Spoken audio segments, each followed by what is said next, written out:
Alors les amis, le Barça est qualifié pour les demi-finales de Ligue des Champions. Les gars, ça faisait 6 ans, c'était pas arrivé. On peut dire merci à Anti-Flick. On peut dire merci à ces joueurs du FC Barcelone qui réalisent quelque chose d'assez grand. Alors oui, il y a eu de la déception. La série d'invincibilité est terminée. Mais les gars, la vérité, c'est que à quoi ça sert? Le plus important dans le football, oui, c'est la victoire. On va revenir un petit peu à froid. Les gars, on a 4-5 minutes pour analyser ça très rapidement. Je vais vous donner ce que je pense. Parce que la vérité, avec tout ce qu'on vit, le football, ça va vite. Une équipe ne peut pas être invincible tout le temps, ça va toujours finir. Alors que ça finisse, mais qu'il n'y ait pas de conséquences graves. Le plus important, les gars, je répète, il faut rester positif. Nos joueurs, ils ont cette mentalité-là. On a vu clairement les erreurs. On a vu qu'il y a des équipes qu'il ne faut pas du tout prendre de haut. On a vu aussi, les gars, qu'il y a des équipes qui peuvent nous faire mal. Il y a des stratégies, il y a des joueurs qui ne sont pas totalement adaptés. On va revenir sur ça très rapidement. Alors, je commence déjà par parler de l'entraîneur, bien sûr, Anti-Flick. L'éloge, il doit le mériter. Mais j'ai vu des débats, les gars, sur les réseaux qui me demandent est-ce qu'Anti-Flick, c'est une légende? Pas encore. Pas encore, pas encore. C'est vrai que ce qu'il fait est incroyable, extraordinaire. Il reste encore la Liga, il reste la finale contre Real Madrid à jouer pour la Coupe du Roi. Et encore, il va rester une demi-finale, aller-retour des Ligues des Champions et une potentielle finale à aller faire. Les gars, on a vu la prestation face à Dortmund. On peut voir certains joueurs du Barça qui ne sont pas totalement en forme, notamment Monsieur Araujo. Franchement, sur 2 LDC comme ça, il est passé où le Araujo qui avait soif de gagner. Ce Araujo, quand il était plus jeune, 20-21 ans, il était carrément la doublure de Virgil van Dijk. On le voyait comme ce mec-là, avec l'aura. Le seul mec qui était capable à l'époque de bloquer Vinicius. Aujourd'hui, les gars, il est devenu plus mou qu'une poule. Franchement, Araujo, tu ne peux pas redonner une balle comme ça à Guirassy. Ça, c'est mérité pour Guirassy. Franchement, joueur africain, la performance qu'il a réalisée en Ligue des Champions, ça va rester dans l'histoire. Ça va rester dans l'histoire, même si Dortmund est éliminé. Il peut s'en vouloir parce qu'au match aller au Barça, il aurait pu nous faire un peu plus mal que ça. Mais la vérité, les amis, c'est qu'Araujo, il lui sert sur un plateau d'or comme ça. 2 buts. 2 buts sur lesquels Chesney ne peut rien faire. Et ça me fait chier. Hein. Chesney restait le seul gardien. Il devait égaler le record de Johan Cruyff. Il ne réussit pas à l'avoir.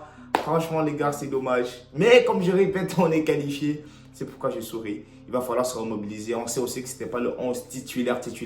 Mais quand même, on avait le trio offensif du Barça. On avait pas mal 6-7 joueurs du 11 titulaire qui étaient là. Ça n'a pas du tout bien donné. Alors, j'ai vu des gens tirer sur Gérard Martin.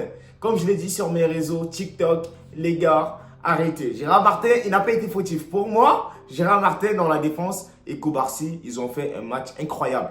Koubarsi déjà, il est supposé jouer à droite. C'est Inigo Martinez qui joue à gauche.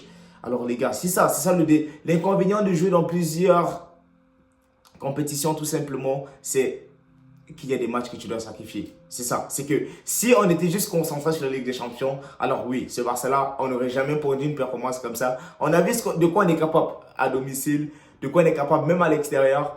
Mais la vérité, les amis, c'est qu'il y a des équipes comme le Bayern de Munich, comme l'Inter de Milan, on ne peut pas reproduire des choses comme ça. Donc, il va falloir rapidement que nos joueurs se remobilisent. Puis Lamine Yamal, c'est vrai qu'on commence à avoir un petit peu de suffisance. Il ne court pas. Voilà, les mauvais choix. Franchement, c'était le trio offensif, c'était le pire match de l'année. Vous vous rendez compte, ça fait 4 mois, il jouait très bien. Ça se comprenait, ça cherchait. Là, franchement, il y a eu trop de déchets techniques, trop de précipitations. Alors, est-ce qu'il y avait du stress du fait d'être à l'extérieur? Est-ce qu'il y avait un petit peu de la fatigue aussi? J'ai envie de dire ça. Donc, les amis, franchement, ne laissons pas les gens nous déstabiliser. Il faut analyser à froid. Je pense qu'Anti-Flick réussira à mobiliser ses joueurs tout simplement pour remonter la pente. Elle n'est pas descendue. Hein. Mais voilà, en Liga, il faudra le prochain match. C'est déjà ce samedi, les amis. Je pense que c'est face à Mallorca. Vous me direz si je me trompe ou c'est face à Villarreal, quelque chose comme ça. Il faudra déjà se lever, il faudra jouer. Il faudra jouer ce week-end. Il faudra prendre les 3 points. Parce que ce qu'on a pondu face à Leganés, ce n'était pas bon. Et je pense que Mallorca, on le joue à domicile. Donc, ça va redonner un petit peu de la confiance à nos joueurs avant de pouvoir réattaquer le match d'après. Et les gars, rendez-vous compte, hein, j'allais le manquer. Rendez-vous compte, les gars, ça fait 7 matchs en 17 jours. C'est-à-dire en 2 semaines et 3 jours, on a joué 7 matchs. Comparé à des équipes comme Dortmund qui ont joué 2 matchs en 2 semaines.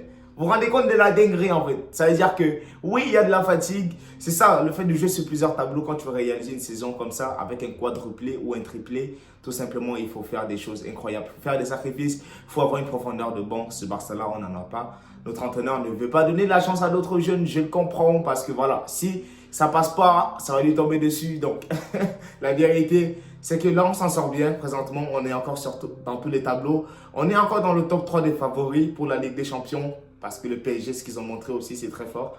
Donc, la famille, on se mobilise. On attend le match du Real de Madrid. On va voir ce que ça va donner. Mais tout, même si je pense qu'Arsenal va se qualifier, on est content. Si tu m'aimes et je t'aime, si tu aimes le Barça, alors tu t'abonnes. La famille, on reste ensemble, on reste en santé. On est tous ensemble.